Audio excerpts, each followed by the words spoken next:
Welcome back to Cocoanix 3D printing. Today's video is going to be a review of my experience with a Voron 2.4 that I built using a kit from Formbot. They didn't sponsor this video nor did they pay me to say good things about it, but they did provide a discount for me. Without further ado, let's get into it. In this video I'll walk you through the unboxing, the full build process, what it's actually like to use this printer day by day, roughly how much it ended up costing once everything was said and done, and my honest personal take on whether this kit is the right choice for you. If you've been on the fence about jumping in the Voron ecosystem, or you're just curious what a Formbot kit actually looks like in person before committing to one yourself, this video should answer pretty much every question you have. Let's jump in.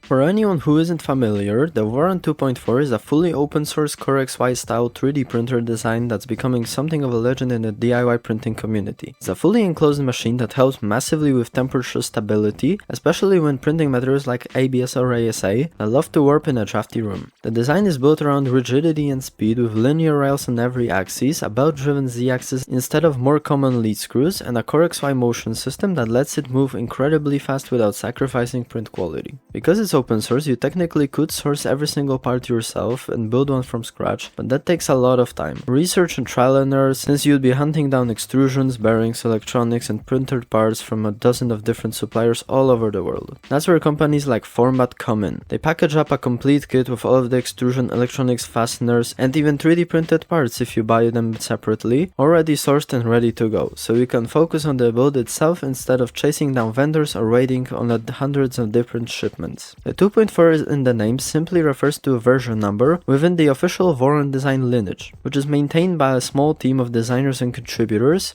as a completely free, open, community-driven design. There is no company behind Voron itself selling printers, the design files are just published openly, and anyone is free to build one, modify one, or even sell kits based on it, which is exactly what Formbot and a handful of other vendors do. What really sets these machines apart from most consumer printers is just how modular and customizable they are. Once you build the machine, there is an enormous ecosystem of community designed mods for cooling, wiring management, tool changers, multi-material setups, and pretty much anything else you could think of. Today's video sponsor is PCBWay.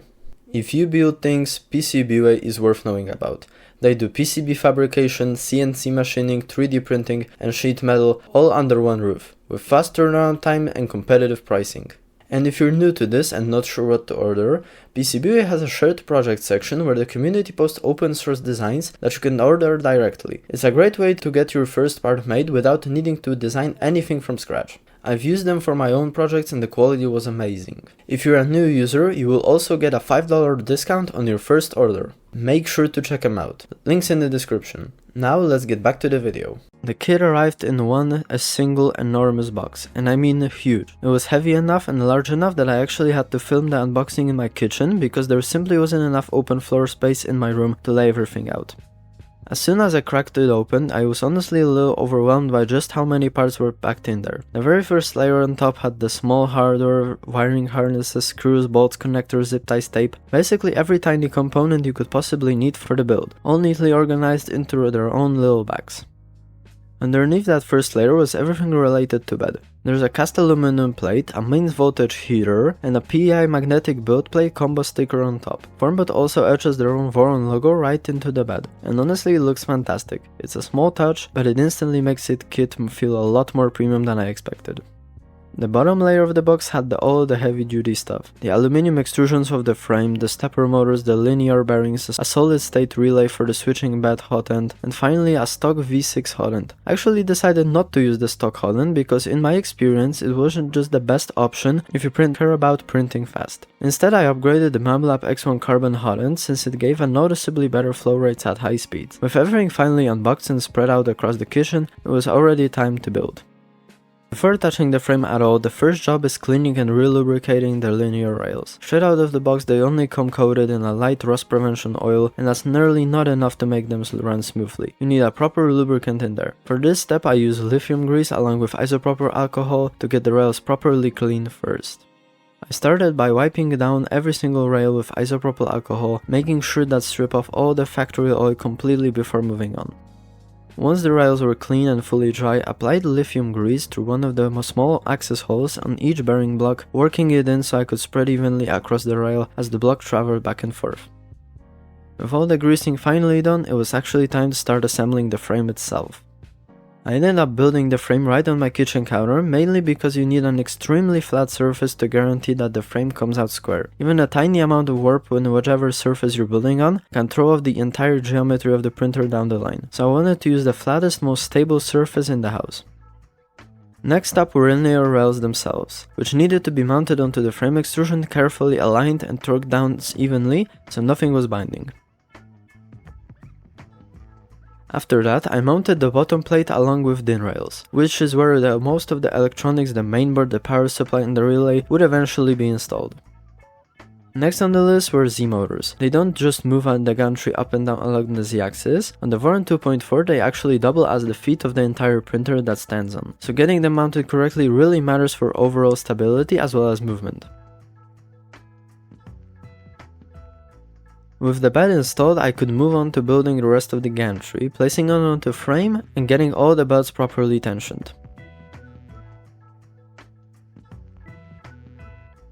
The wiring ended up being surprisingly painless, since almost everything arrived pre-crimped and ready to plug in straight into the motherboard, with the harnesses already labeled so I never had to guess which connector went where. From there I flashed the firmware, which on this runs klipper rather than the more traditional Marlin firmware you'll find on most consumer printers. Klipper offloads with all of the motion calculations to a separate computer, in this case a BTT CB1, mounted inside the motherboard, which is a part why these machines can move so much faster and so much more precisely than a typical hobby printer. I updated everything to the latest version and loaded configuration file that Formbot provides specifically for this exact kit, which already had the pin mappings and motor settings pre-filled in. Within minutes the printer was already moving and homing correctly on all 3 axes. The bed flatness right out of the gate was excellent, and the Voron tab probe, which is this kit's clever bed mounted contact probe for measuring the first layer, has remained incredibly consistent to this day. I genuinely haven't had to touch it since the very first calibration. The only thing left to handle at the point were skirts, the side and top panels and the display mount, which I actually printed in ABS on the machine itself once it was up and running.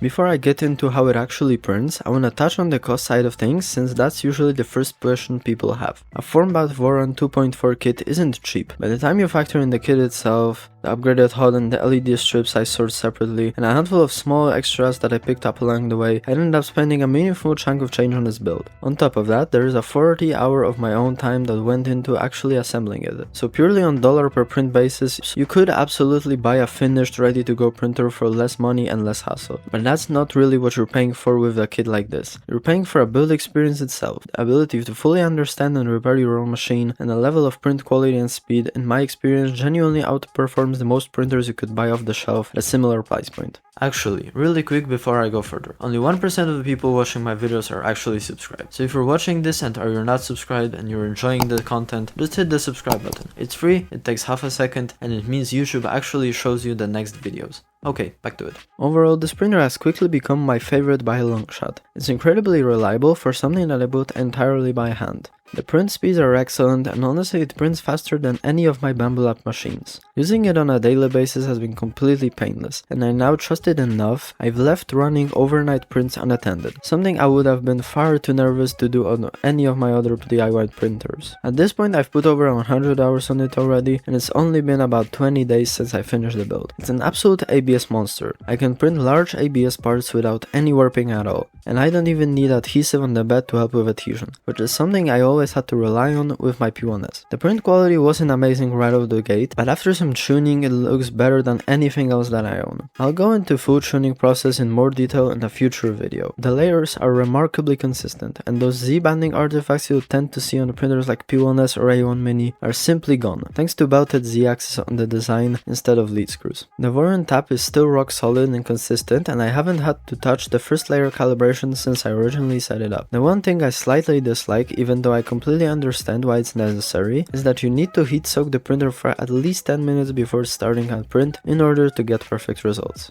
That 8mm thick cast aluminum bed plate simply needs some time to properly settle and reach the stable, even temperature throughout, because such a thick slab of metal expands slightly as it heats up, and you start printing too early, you notice that sometimes the first layer starts drifting slightly out of the tolerance as the bed continues to expand underneath it. Beyond the heat soak, the tuning process in general was a learning experience itself. Getting input shaper dialed in properly made a massive difference in how clean surfaces look at high speeds, and it cancels out a lot of the ringing and ghosting you'll see otherwise. Pressure advanced tuning also took a bit trial and error, but once it clicked, corners or fine details came out noticeably sharper. None of this is particularly difficult, but when you understand what a setting actually does. And this is the real time investment compared to just unboxing a printer and hitting print, which is exactly the kind of trade-off I mentioned earlier. The enclosure itself has also made a big difference than I initially expected. Because the entire frame is fully paneled in, the chamber temperature always stays warm and stable throughout the print, which is a huge part of why ABS performs so well on this thing without any warping or cracking at corners. On an open frame, that same part would almost certainly peel up off the bed or split along the layer line partway through. The only real modification I made so far is the LED lighting. The strips that came included with the kit weren't bad, but I wanted something a little better. So I tracked down some diffused 24-volt LED strips, originally meant for kitchen cabinet lighting, and I designed and printed my own holder for them. The result is a genuinely great lighting setup running along both sides of the printer, which makes it really easy to check on prints at a glance. The only thing that I love to add eventually is a camera. I leave this printer running on its own quite a lot while I'm away from home, so having a webcam built in would have been incredibly useful for checking in on it remotely. So, my personal opinion on all of this. I'm generally happy with this printer. It took me roughly 40 hours to build from start to finish, and honestly whether it's the right choice for you really comes down to one simple question. If you enjoy 3D printers and you actually like tinkering with them, then the Formbot kit for the Voron 2.4 is an amazing choice. You'll learn a ton along the way, you'll end up with a machine you understand inside and out, and you'll get the performance that genuinely competes with and in some ways beats commercial printers in the price range.